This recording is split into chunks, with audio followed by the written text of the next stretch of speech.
नमस्कार दोस्तों, स्वागत है आपका अनीता बायो कॉन्सेप्ट के एक और वीडियो ट्यूटोरियल में। और आज मैं अपने इस वीडियो ट्यूटोरियल में आपसे किल्ड और इनएक्टिवेटेड वैक्सीन के बारे में बात करूंगी। तो हमारा आज का टॉपिक है इनएक्टिवेटेड और किल्ड वैक्सीन। इस तरह के इनएक्टिवेटेड और किल्ड वैक्सीन का प्रोडक्शन कैसे किया जाता है। इस तरह के वैक्सीन के प्रोडक्शन के लिए सबसे पहले पैथोजेनिक माइक्रो ऑर्गेनिजम्स के वायलेंट स्ट्रेन का मास प्रोडक्शन किया जाता है एंड देन आफ्टर उनके इन्फेक्टिविटी को इनएक्टिवेट कर दिया जाता है हीट या केमिकल ट्रीटमेंट की सहायता से। केमिकल ट्रीटमेंट में हम फॉर्मल्डिहाइड या कुछ अल्काइलेटिंग एजेंट्स को यूज़ कर सकते हैं।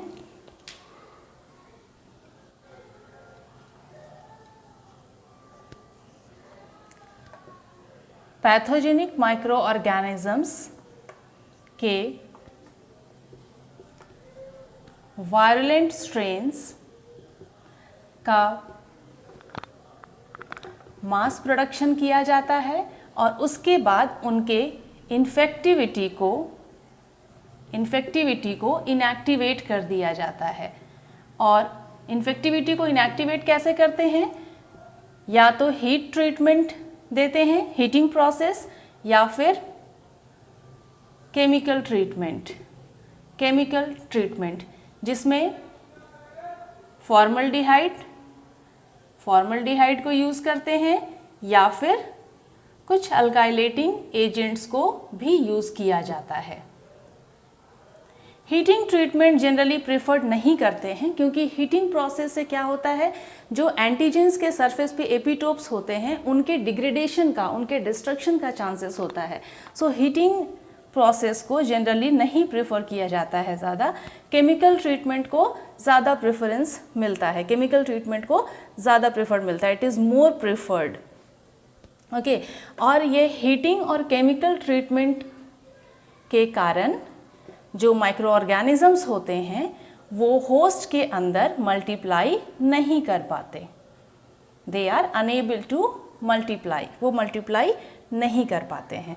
तो इसका एक एडवांटेज है, इस तरह के इनएक्टिवेटेड और किल्ड वैक्सीन का एडवांटेज क्या है? इनका ये एडवांटेज है कि इस तरह के वैक्सीन्स जो होते हैं वो इफ़ेक्टिव होते हैं, लेकिन डिसएडवांटेज भी है। डिसएडवांटेज क्या है? डिसएडवांटेज ये है कि ये बहुत सारे बूस्टर डोजेस का यहाँ पे रिक्वायरमेंट होता है। It require several booster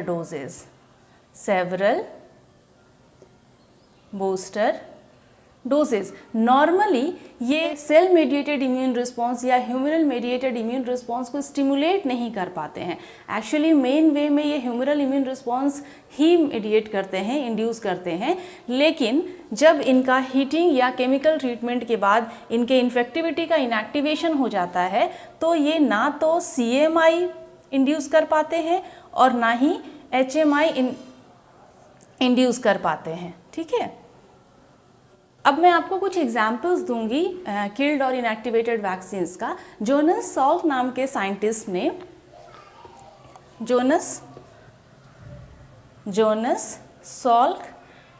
scientist ने एक ट्रीटमेंट डेवलप किया था पोलियो वायरस के लिए। और क्या था उस ट्रीटमेंट में, क्या किया था उन्होंने पोलियो वीरियंस को फॉर्मल्डिहाइड सॉल्यूशन में सस्पेंड कर दिया था फॉर अबाउट 10 डेज। 10 दिन के लिए उन्होंने 37 डिग्री सेंटीग्रेड पे पोलियो वीरियंस को फॉर्मल्डिहाइड के सॉल्यूशन में सस्पेंड कर दिया था। और इसके बाद इस वैक्सीन का नाम जो है वो पोलियो सॉल्क वैक्सीन आ गया। ठीक है, कुछ एग्जाम्पल्स और हैं इसके, जैसे influenza vaccine, foot and mouth disease vaccine and hepatitis vaccine. ठीक है, तो यहाँ पे हमने देखा कि किल्ड और इनएक्टिवेटेड वैक्सीन्स को बनाने के लिए पैथोजेनिक माइक्रो ऑर्गेनिजम्स का मास प्रोडक्शन किया जाता है। इसके बाद उनके इन्फेक्टिविटी को इनएक्टिवेट कर दिया जाता है, या तो हीटिंग के प्रोसेस के थ्रू या तो फिर केमिकल ट्रीटमेंट जिसमें कि फॉर्मल्डिहाइड या कुछ अल्काइलेटिंग एजेंट्स को यूज़ किया जाता है।